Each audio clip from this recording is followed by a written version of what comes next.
예, 금요일 묵상의 시간입니다. 처음 우리를 이곳으로 부르신 이유를 기억하자. 처음 우리를 이곳으로 부르신 이유를 기억하자. 이런 제목으로 또 이번 주간 마지막 묵상 나누겠습니다. 저저 우리는 에스라가 믿음을 말로만 배운 게 아니고 그가 배우고 알게 된 것처럼 말씀 따라 믿음대로 살 것을 결단함으로 페르시아에서 예루살렘에 도착하기까지 그 급박한 위험을 만남에도 불구하고 페르시아 왕에게 경호병들을 요청하지 않았고 하나님께 구하고 하나님께 나아갔고 그래서 결국 안전하게 이 폭풍 속에서도 예루살렘으로 돌아간 것을 우리가 생각해 봤습니다. 자, 우리가 살아보면서 알듯이 교회당 안에서 믿음에 대해 말하는 것은 쉽지만요. 우리 삶의 현장에서 정말 그 말씀의 가치대로 살아내는 것 결코 쉽지 않습니다. 이런 사실을 먼저 인정할 수 있어야 돼요. 그래서 우리가 구원을 얻고 사명의 자리로 나아갈 때 환영 인파가 아니라 사탄의 사냥꾼들이 나타나기 때문에 이걸 우리 잘 기억해야 되죠.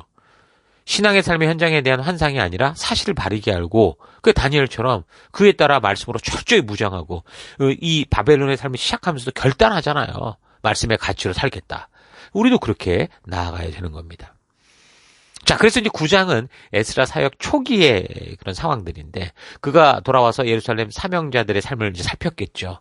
근데 엄청난 사실을 보게 됩니다. 9장 1절 이후에 방백들이 내게로 나와 이르되 하면서 이제 여러 가지 이제 알게 되는 거예요.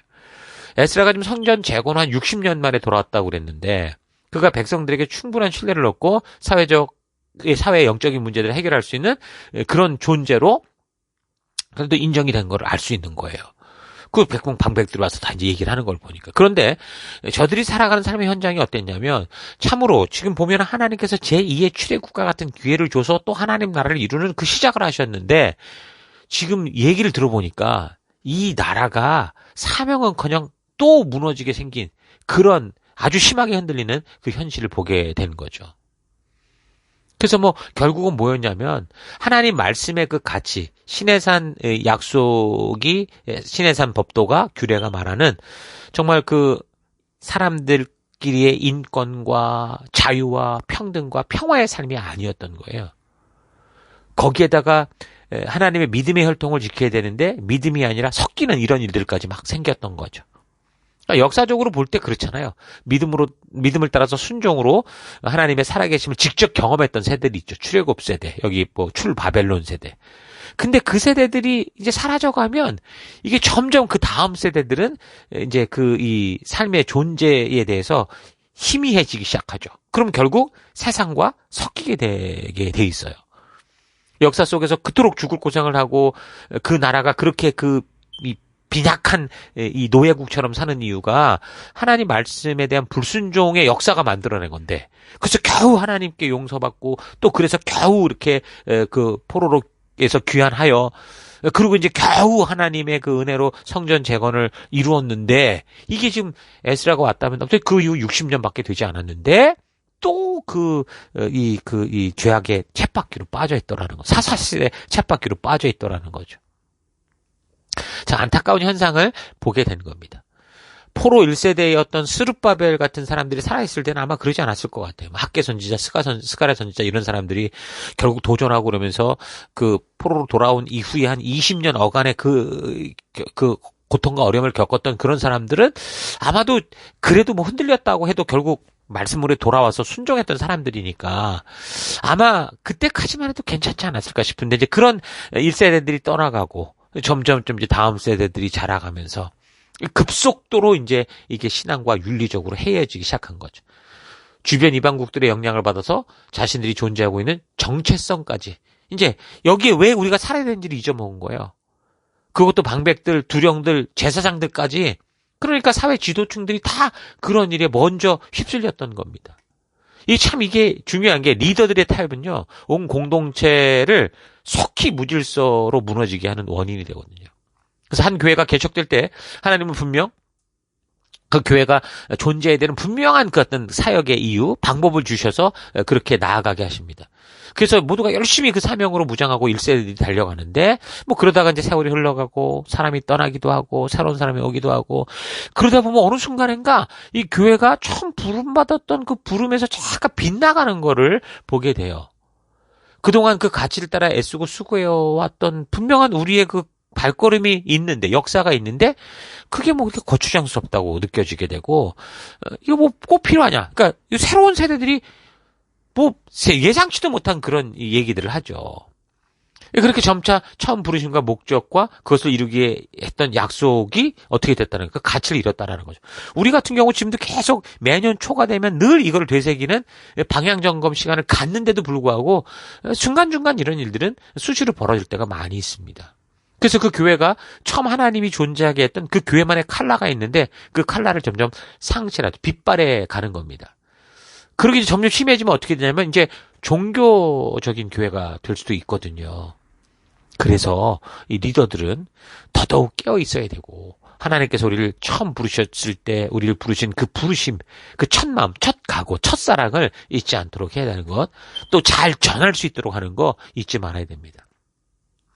이스라엘 공동체가 그런 역사적 우여곡절 끝에 포로까지 되어 고생하다가 다시 그 첫 사명, 신의 산 언약에서 열방의 제사장이 되는 존재가 될 그런 기회를 출 바벨론을 통해 얻은 거 아닙니까? 근데 그렇게 이제 그 부르심을 따라 이제 살아가야 되는데 그런데 지금 봤더니 에스라가 와서 봤더니 그게 아니더라는 거예요. 너무나 정말 통탄할 일이었죠. 그래서 에스라가 보니까 3절 내가 이 일을 듣고 속옷과 겉옷을 찢고 머리털과 수염을 뜯으며 기가 막혀 앉았다 이렇게 얘기를 하면 얼마나 기가 막혔겠습니까? 그러니까 죽어가는 민족을 70년, 100년 만에 겨우겨우 간신히 불씨를 살려놨더니 불과 그 5, 60년도 안 돼서 이 짧은 시간에 그 조상들이 패망의 길로 갔던 그 짓을 똑같이 하고 있으니까 에스라가 통곡하며 회개하고 기도할 수밖에 없었던 겁니다. 그래서 10장 1절에 보니까 에스라가 그렇게 엎드려 울며 기도할 때, 제후를 자복할 때 보니까 많은 백성들이 또 같이 그 일에 동참하게 됐던 걸 볼 수 있습니다. 그러니까 한 사람의 진정한 회개가 어떻게 백성들의 마음을 흔든 거죠. 그동안 백성들은 어쩌면 뭐 이럴 수 있지 않을까? 그러니까 살다 보면 그렇잖아요. 한 교회 속에 오래 있다 보면 그냥 무뎌지게 돼, 익숙해지게 되잖아요. 그러니까 실수를 해도 그냥 그러려니 하고 넘어가고 이런 식이 되더라는 거죠. 그러다 보니까 우리도 모르는 사이에 원래의 그 부르신 기준으로부터 조금씩 빗나가고 희석되면서 근데 그게 얼마큼 잘못된지를 모르는 그런 삶이 되는 거예요. 그러니까 많은 사람들이 그렇잖아요. 죄가 죄인 줄 모르고 범할 때가 있어요. 특히 말씀에 대해 바르고 온전하게 알려고 하지 않으면 당연히 이런 현상들이 나타나요. 그러니까 말씀을 계속 듣고 그렇지 않으면 그 원래의 그 이야기를 듣지 않으면 우리가 이미 빗나간 것이 이게 잘못된 건지 아닌지 구분이 안 되고 그러다가 좀 잘못되면은 내가 잘못을 고집하고 있는 게 자기의 진리라고 생각하니까 원래 부르신 그 부르심의 약속도 다 깨뜨려버리고 편하고 쉬운 길을 찾아가면서 자기들의 정당성을 주장하는 엉뚱한 일들이 벌어져요. 그럼 그런데 이런 현상들이 나타나는 거는 뭐 어쨌든 비행기가 떠가지고 많은 그 장애를 겪으면서도 그 길로 가는 그런 과정을 거쳐야만 목적지에 가듯이 그렇게 가는 건 맞는데 근데 중요한 게 있어요.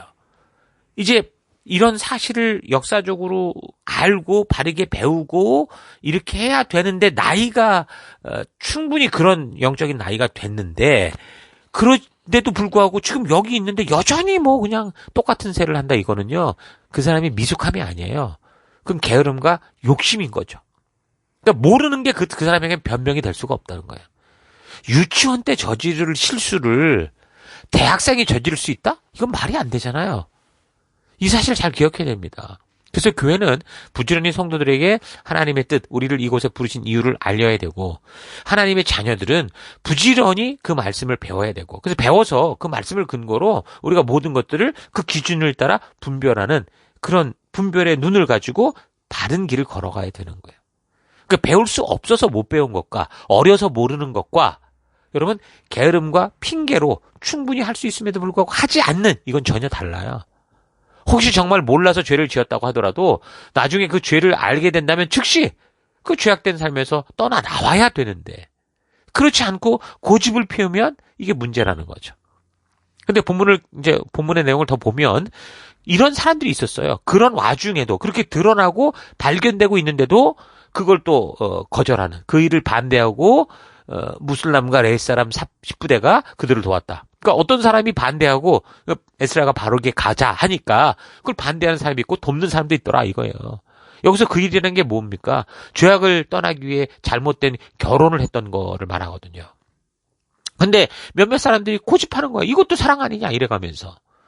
그러니까 별어야 할 죄임에도 불구하고 사람이기에 어쩔 수 없다. 상황이 그래서 어쩔 수 없다. 이런 식으로 죄를 버리지 못하고 떠나지 않고자 하는 거죠.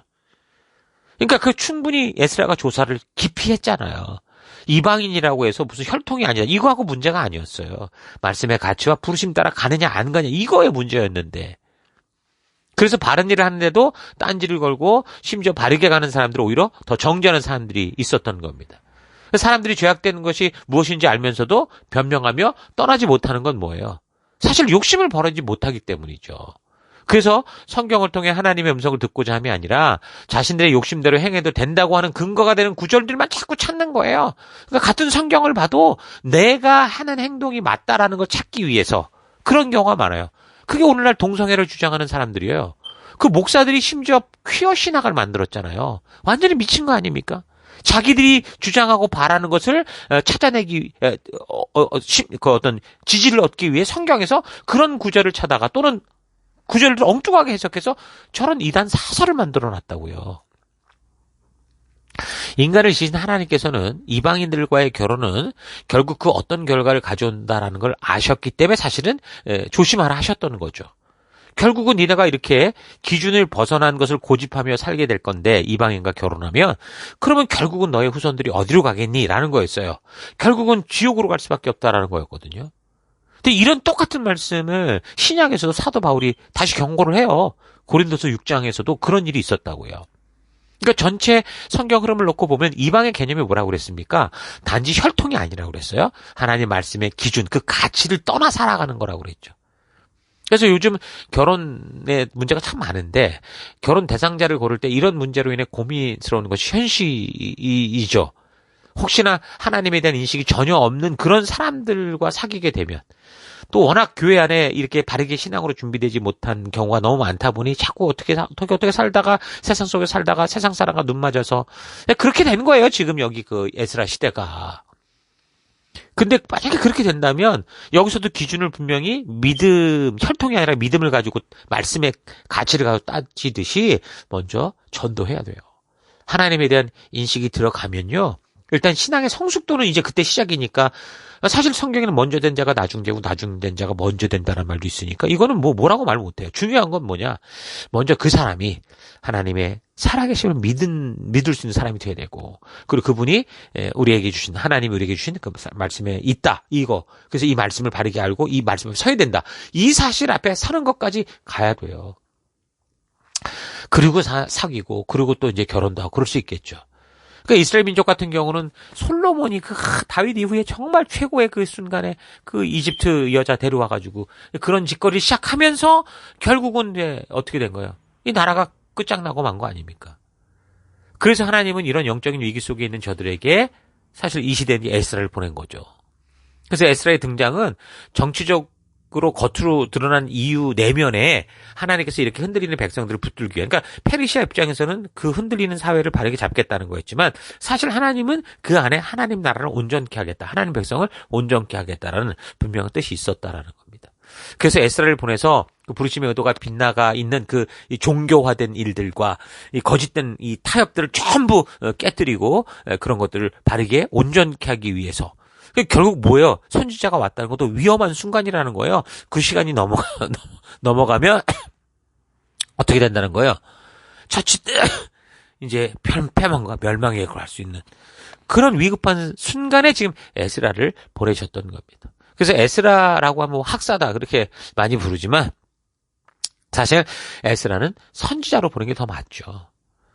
그래서 하나님의 이런 진심을 알고 있는 에스라의 애통하는 모습은 그래서 우리가 그 안에서 뭘 보냐면 하나님의 마음을 볼 수 있는 거예요. 양심 속에서 늘 뭔가 불편한 삶을 살아가던 사람들의 그 마음 깊은 곳이 그런 모습을 보고 움직이기 시작한 거죠.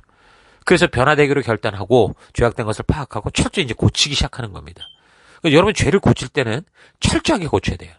그러니까 에스라가 이 죄악된 일을 뿌리 뽑고 정확하게 고치기 위해서 무려 3개월간 정밀 조사를 합니다. 여러분 상처에 그런 이 오물을 제거할 때도 그렇잖아요. 대충 해서는 안 돼. 물로 대충 씻어서 안 돼요. 알코올로 그 점 하나도 없이 점이 그 이 불순물 하나도 없이 딱 깨끗하게 해야 된다고요. 그래서 이제 에스라가 그런 일을 하는 거죠. 아마도 시간이 3개월이 걸렸다라는 건 뭐 결혼했어 안 했어만 따지고 뭐 하루라도 분명히 알 수 있는데 그랬다라는 것은 정말 이들이 이방인이지만 하나님의 말씀의 가치를 따라 가는 자들이냐 아니냐 이거를 하나하나 다 분별했었던 것 같아요. 왜 그랬을까요? 철저히 이거를 고쳤어야 됐기 때문인 거예요. 말씀의 가치를 따라. 그러니까 죄는 철저히 뿌리 뽑혀야 됩니다. 여러분 독이 묻은 그릇에 아무리 좋은 음식을 넣는다고 그게 무슨 진수성찬 되겠습니까? 독약이 되는 거잖아요. 그러니까 마찬가지 죄가 남아있는 그릇에 뭘 채우잖아요. 다 죄가 된다니까요. 죄가 있는 그곳에 예배를 넣으면 예배도 죄가 돼요. 기도도 죄가 되고 금식도 죄가 되고 죄를 버림에 있어서 적당한 눈가림은 큰 재앙을 부른다라는 사실을 잊지 마십시오. 자, 생각해 보세요. 지금 성전 건축 이후에 그동안 나름대로 이들이 뭐 괜찮은 삶을 살아왔다고 공동체가 이스라엘 공동체가 생각했는데 왜 지금 이런 일이 벌어지면서 민족적으로나 사회적으로나 국가적으로 좀 큰 소동이 되고 말았습니까? 그거는요. 성경을 바르게 하는 사람이 나타났기 때문에 그래요. 그러니까 성경과 역사를 통해 주의 무서움을 바르게 하는 사람이 나타났기 때문이죠. 성경을 읽고 바르게 하니까 우리의 삶 속에 빛이 비추이고 그러니까 더러운 것이 보이기 시작한 겁니다. 그러니까 성경은 우리의 삶의 현실, 영적인 현실을 그렇게 분명하게 밝히 드러내는 그런 말씀인 거죠. 역사적으로 그랬어요. 요시아 왕 때도 율법책 발견하고 그걸 읽다가 개혁이 일어났고 우리의 역사와 관련된 마틴 루터 같은 경우는 성경 갈라디아서를 읽다가 이걸 깨닫게 돼서 목숨 건 종교개혁을 일으키잖아요. 아마 어쩌면 우리 교회 오면서 자신이 그냥 전통적으로 믿어왔던 믿음에 대한 갈등이 생기기 시작하는 사람도 있을 수 있을 것 같아요. 저 자신도 이 말씀을 이렇게 보기 시작하면서 그동안 알았던 것들이 너무 많이 잘못된 것이 있었구나라는 걸 알면서 굉장히 갈등이 많았거든요. 내가 알던 기도의 개념, 교회의 개념, 성도의 개념, 성령의 개념 이런 게 막 흔들리죠. 그러니까 도전이 되고 그래서 어쩔 때는 내가 알고 있는 것과 다르다 보니까 막 승질이 나고 마음이 불편해서 짜증이 날 수도 있을 거예요. 난 그 이유가 왜 그런가 생각해 봤더니 그러니까 성경과 역사를 바르게 알기 시작하니까 잘못된 것들을 그냥 덮어놓는 게 자꾸 드러내니까 이제 그런 거죠. 그러니까 진리의 성경 하나님을 통해 그동안 익숙했던 그 이빨의 치석 같은 거가 드러난 거예요. 치석을 떼내면 그게 안 하던 사람이 하잖아요. 그럼 엄청난 게 떨어져 나오니까 마치 이빨이 뽑힌 기분이 들거든요. 그 치석도 자기 몸이 됐던 거예요. 이걸 빼니까 이빨이 다 빠진 것처럼 느낀다라는 건. 근데 딱 보면 너무 깨끗하고 이게 정말 제대로 된 건데 느낌은 완전히 뭐 이빨이 다 뽑혀나간 그런 기분이 들잖아요. 그런 것처럼 그동안 우리의 신앙도 그러는 거예요. 너무 잘못된 것에 익숙해 있다 보니까 이걸 바르게 뜯어내는데 마치 우리가 무슨 불신에 빠진 것처럼 느끼는 그런 경우도 있죠. 신앙의 근간이 흔들리는 것처럼. 여러분 그렇지 않습니다.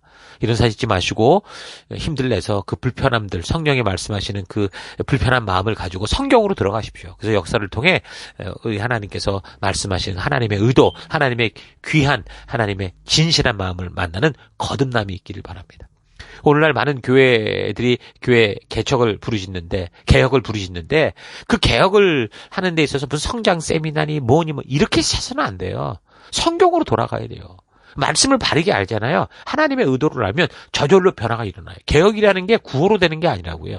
하나님의 말씀을 바르게 알 때 저절로 나타나는 열매가 개혁인 거예요. 그러니까 그래서 교회는 이 성경 하나만으로 충분한 곳이에요. 하나님이 그렇게 만드셨어요.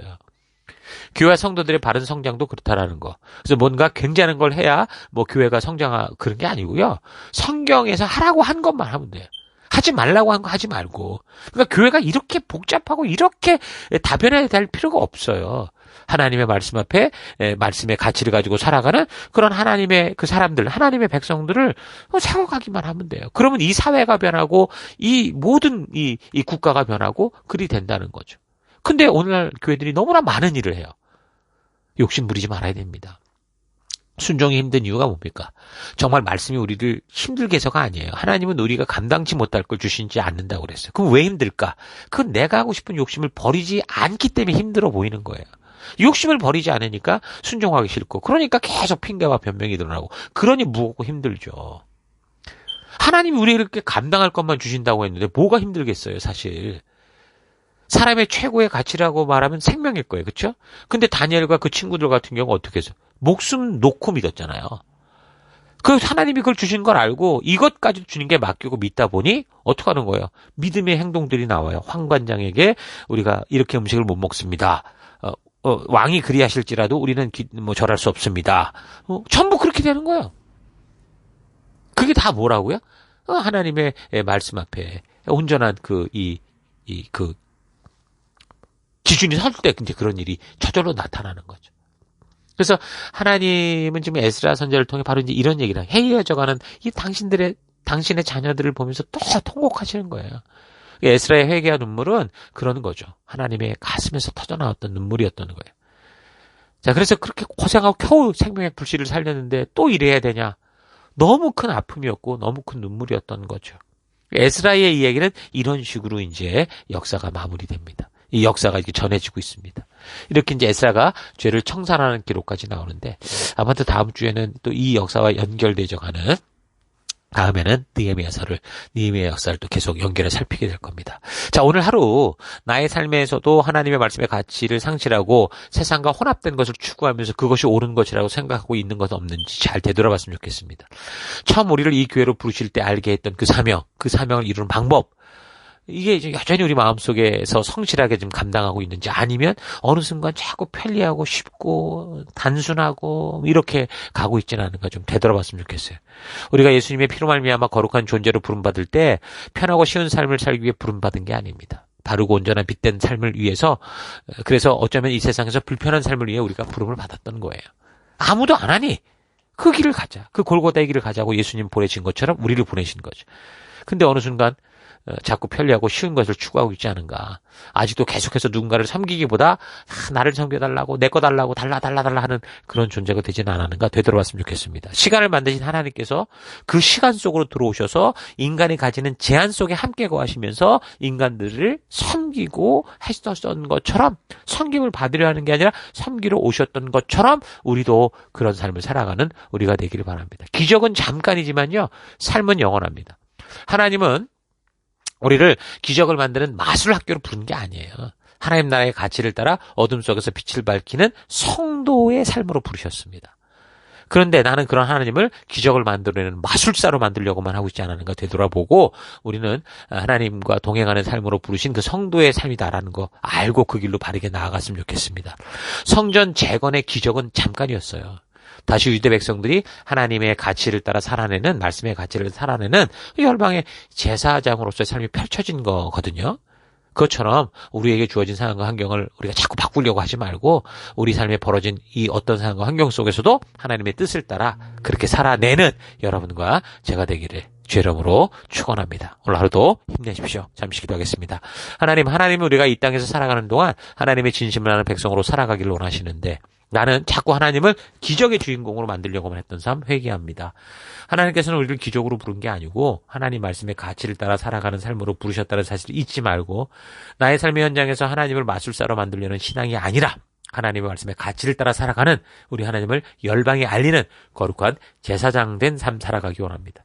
순종이 힘든 이유는 주어진 일이 어려워서가 아니라 내가 내 생각과 욕심대로 하고 싶은 마음이 어렵게 느끼고 있고, 그래서 자꾸 변명하는 삶을 살게 되는 것이 아니라는 거 잊지 않고, 무엇보다 나의 마음을 하나님의 말씀으로 채우고 그 말씀의 가치를 따라 살아내는 내가 되기를 원합니다. 하나님 처음 나를 부르시고 우리를 이곳에 모으시고 이 길을 걷게 하신 그 마음이 잊지 않고, 오늘 하루도 그 부르심 따라 열심히 달려가는 우리가 될 것을 결단하고 감사드리며 예수님 이름으로 기도했습니다. 아멘.